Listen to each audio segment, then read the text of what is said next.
तो आज के हमारे एपिसोड की जो स्टार्टिंग होती है वो वहीं से होती है जहां से हमारा पिछला एपिसोड खत्म हुआ था। डिवाइन फिजिशियन ने जोंगयोक से बताया हुआ होता है पॉइजन पैलेस के अंदर काफी सारी डेड बॉडी पड़ी हुई है, लेकिन बॉडी ऑफ द लॉन्गेविटी की जो बात है वो पूरी तरह से डिफरेंट है, काफी ज्यादा अलग है। जो सुनकर जोंगयोक सोचता है कि हाँ मुझे इसके बारे में थोड़ा बहुत पता है कि जिसके पास भी ये बॉडी होती है उसके जो बोन्स और मसल्स है वो काफी ज्यादा हार्ड होते हैं, लेकिन आखिरकार ये इंसान इसके साथ क्या करने के बारे में सोच रहा है। तभी डिवाइन फिजिशियन आगे जोंगयोक से बताते हैं हम 3 तरीकों से ये पता लगा सकते हैं कि कोई इंसान जिंदा है या मारा जा चुका है, जिसमें से पहला होता है हम उसकी सांसें चेक करें, और दूसरा हम उसके मसल्स को चेक करें, और तीसरा और आखिरी हम उसके हार्ट को चेक कर ये पता लगा सकते हैं कि वो इंसान जिंदा है या मारा जा चुका है। लेकिन यहाँ पर जो सबसे हैरान कर देने वाली बात है वो ये है कि इस इंसान का जो दिमाग है वो अभी तक पूरी तरह से जिंदा है। इसका मतलब ये है कि इसका जो सोल है वो अभी भी इसकी बॉडी के अंदर है, जिसकी मदद से हम इस इंसान को एक लिविंग जिनसिंग के अंदर कन्वर्ट कर सकते हैं। जो सुनकर जोंगयोक काफी ज्यादा भड़कते हुए कहता है कि बुड्ढे कहीं तुम पागल तो नहीं हो चुके हो ना। जो सुनकर डिवाइन फिजिशियन कहता है इस बात को भूलो मत कि तुम ही वो हो जो कि इस इंसान को किसी भी कीमत पे बचाना चाहता है, और वैसे भी वो इंसान पहले ही आधा मारा जा चुका है, वो अभी तक बस इसलिए जिंदा है क्योंकि उसके पास बॉडी ऑफ द लॉन्गेविटी है, और इसी की वजह से वो अभी तक जिंदा है, वरना वो कब का मारा गया होता। और वैसे भी अभी का जो उसका स्टेट है वो काफी ज्यादा अच्छा है, जिससे हम उसे जिनसिंग के अंदर कन्वर्ट कर सकते हैं। अगर तुम और भी ज्यादा लेट करते हो तो उसके जो सक्सेस होने के चांसेस है वो काफी ज्यादा कम हो सकते हैं। जो सुनकर जोंगयोक की तरफ देखते हुए सोच रहा होता है कि क्या मुझे सच में उस इंसान को एक लिविंग जिनसिंग के अंदर कन्वर्ट कर देना चाहिए, और उसे वहाँ पर कुछ भी समझ नहीं आ रहा होता है कि आखिरकार उसे यहाँ पर क्या करना चाहिए, लेकिन उसके पास कोई भी चारा ना होने की वजह से मजबूरन इस चीज के लिए मानना पड़ता है। जिसके बाद वो डिवाइन फिजिशियन से पूछता है कि अगर वो एक बार लिविंग जिनसिंग बन जाता है तो उसके बाद आगे उसके साथ क्या होगा। डिवाइन फिजिशियन बताता है कि अगर वो एक बार लिविंग जिनसिंग बन जाता है तो उसके बाद वो मार्शल आर्ट सीख सकता है और साथ ही में इस्तेमाल भी कर सकता है,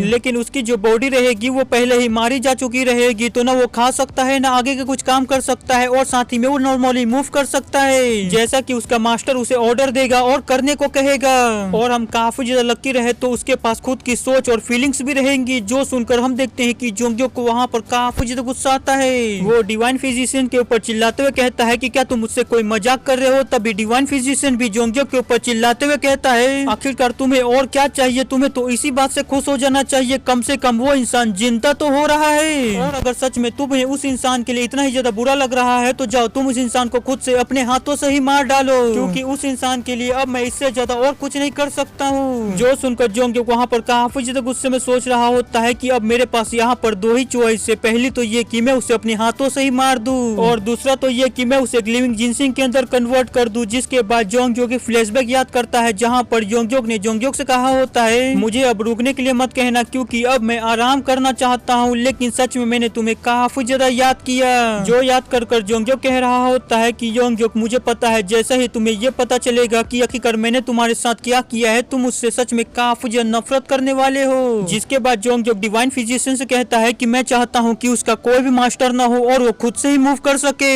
कहकर वो अपने मन के अंदर सोचता है कि मैं कोई जोंगयोक नहीं हूँ बल्कि मैं डिमोनिक कल का यंग लीडर हूँ जो कि हद से भी ज्यादा सेल्फिश और खुदगर्ज है। तो मैं खुदगर्ज बनते हुए किसी भी कीमत पे तुम्हें यहाँ से जाने नहीं दूंगा, चाहे उसके लिए मुझे तुम्हें किसी भी तरह यहाँ पर रोकना पड़े। डिवाइन फिजिशियन कहते हैं कि ये पूरी तरह से इम्पॉसिबल है, किसी भी जिनसिंग को बनाने के लिए उसके अंदर इंटरनल एनर्जी को इन्फ्यूज करना पड़ता है, और किसी भी जिनसिंग के सक्सेस होने के चांस उसके इंटरनल एनर्जी के ऊपर डिपेंड करते हैं कि आखिरकार वो इंटरनल एनर्जी है किसकी और कितनी क्वांटिटी में है। वो ये कह ही रहे होते हैं कि तभी उनकी नजर साइड में जाती है जहाँ पर देखते हुए वो कहते हैं कि आखिरकार तुम यहाँ पर क्या करने की कोशिश कर रहे हो। तभी हम देखते हैं कि जोंगयोक वहाँ पर बैठते हुए कहता है कि मैं उसके साथ अपनी इंटरनल एनर्जी को फ्यूज करने की तैयारी कर रहा हूँ। जो सुनकर डिवाइन फिजिशियन हंसते हुए कहते हैं कि क्या तुम्हारे पास सच में इतनी ज्यादा इंटरनल एनर्जी है भी कि तुम उसके साथ इन्फ्यूज कर सको। वो ये कह ही रहे होते हैं कि तभी हम देखते हैं कि वो किसी चीज को देखकर पूरी तरह से दंग रह जाते हैं। तभी हम देखते हैं कि वो जोंगयोक की बॉडी के अंदर से निकलने वाली इंटरनल एनर्जी को देखकर हैरान हो गए होते हैं, क्योंकि जोंगयोक की बॉडी के अंदर से काफी ज्यादा खतरनाक और इमेंस अमाउंट में इंटरनल एनर्जी बाहर निकल रहा होता है। तभी जोंगयोक डिवाइन फिजिशियन से कहता है कि हमारे पास समय नहीं है खराब करने के लिए, इसलिए जितनी जल्दी हो सके प्रोसेस को स्टार्ट कीजिए। और हाँ, मेरी एक बात कान खोलकर सुन लीजिए, अगर आप इस प्रोसेस में फेल होते हैं तो मैं आपके पॉइजन पैलेस को पूरी तरह से डिस्ट्रॉय करके रख दूंगा, पूरी तरह से तबाह कर दूंगा, वो भी अपने ही हाथों से।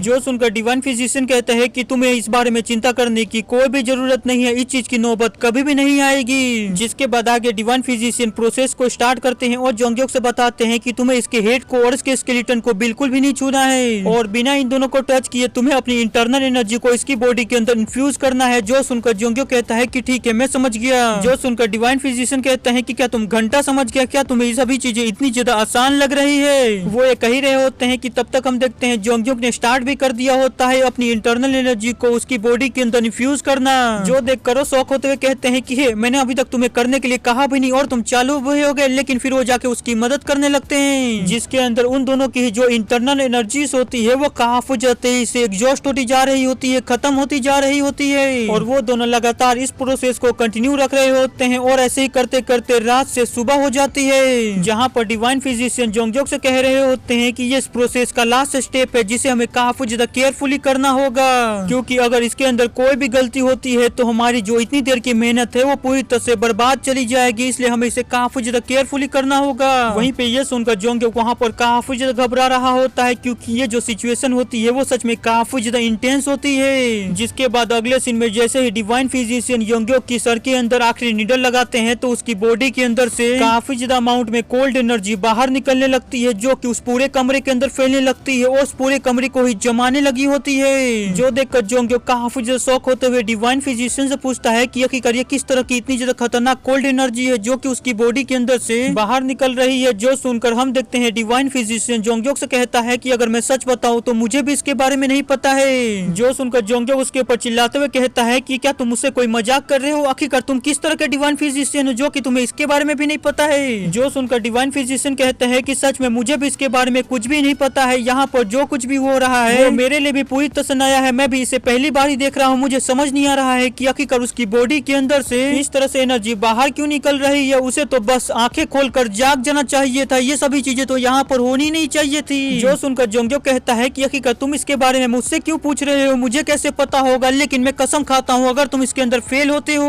तो तुम्हारा पॉइजन पैलेस बिल्कुल भी नहीं बचने वाला है। जो सुनकर डिवाइन फिजिशियन कहते हैं कि रुको, मुझे पहले एक बार उसकी बॉडी को चेक करने दो। जो कहकर हम देखते हैं कि डिवाइन फिजिशियन उसकी बॉडी को चेक करने के लिए जाता तो है लेकिन हम देखते हैं कि वो उसकी बॉडी के अंदर आग ही लगा देता है। जो देखकर जोंगयोक चिल्लाते हुए कहता है कि तुम आखिरकार यहाँ पर क्या करने की कोशिश कर रहे हो, तुमने उसकी बॉडी के अंदर आग क्यों लगा दिया। जो सुनकर डिवाइन फिजिशियन चिल्लाते हुए कहता है कि यंग लीडर बस आप एक जगह खड़ा होकर चीजों को होते हुए देखिए और इंतजार कीजिए। जो कहकर वो जोंगयोक से पूछता है कि यंग लीडर क्या आपने सच में हेवनली डीमन डिवाइन आर्ट को सीखा है। अचानक से ये सुनकर जोंगयोक वहाँ पर काफी ज्यादा सरप्राइज हो जाता है, लेकिन तभी आगे डिवाइन फिजिशियन जोंगयोक के रिएक्शन को देखकर जोंगयोक से कहता है तो लगता है कि मैं पूरी तरह से सही हूँ, आपने अपनी आइसोलेशन ट्रेनिंग को खत्म करने से पहले हेवनली डीमन डिवाइन आर्ट को सीख लिया है, क्योंकि heavenly demon divine art user के पास से इतनी ज्यादा प्योर डिमोनिक एनर्जी हो सकती है। सच में मैं कितना बड़ा बेवकूफ था जो कि मैं देखते ही इस चीज को समझ नहीं पाया, लेकिन मैं आपसे माफी मांगना चाहता हूँ कि मैं उस इंसान को एक लिविंग जिनसिंग के अंदर कन्वर्ट नहीं कर पाया। जो सुनकर जोंगयोक को वहाँ पर काफी ज्यादा गुस्सा आता है, वो जैसे ही कुछ कहने जा रहा होता है लेकिन तभी डिवाइन फिजिशियन आगे कहता है हालांकि हम उसे बचाने में पूरी तरह से कामयाब रहे। उसके ऐसा कहते ही हम देखते हैं कि जोंगयोक के पीछे योंगयोक जो होता है वो हेवनली डीमन के फेस के साथ उठकर वहाँ पर बैठ गया होता है, जिसकी एनर्जी को महसूस कर जोंगयोक वहाँ पर पूरी तरह से हैरान हो गया होता है। जिसके बाद आगे डिवाइन फिजिशियन कहता है हम यहाँ पर कुछ ऐसा बनाने में कामयाब हो चुके हैं जो कि आज तक की पूरी हिस्ट्री के अंदर कभी भी नहीं बना है। हमने यहाँ पर लेजेंडरी हेवनली डीमन जिनसिंग को क्रिएट कर दिया है। वहीं पे हम योंगयोक को देखते हैं जो कि अब एक जिनसिंग बन चुका होता है, उसकी बॉडी के अंदर से भी बिल्कुल जोंगयोक की तरह ही काफी ज्यादा खतरनाक पर्पल एनर्जी बाहर निकल रही होती है। और अब कहानी में और भी ज्यादा मजा आने वाला है, तो प्लीज चैनल को सब्सक्राइब कर लीजिएगा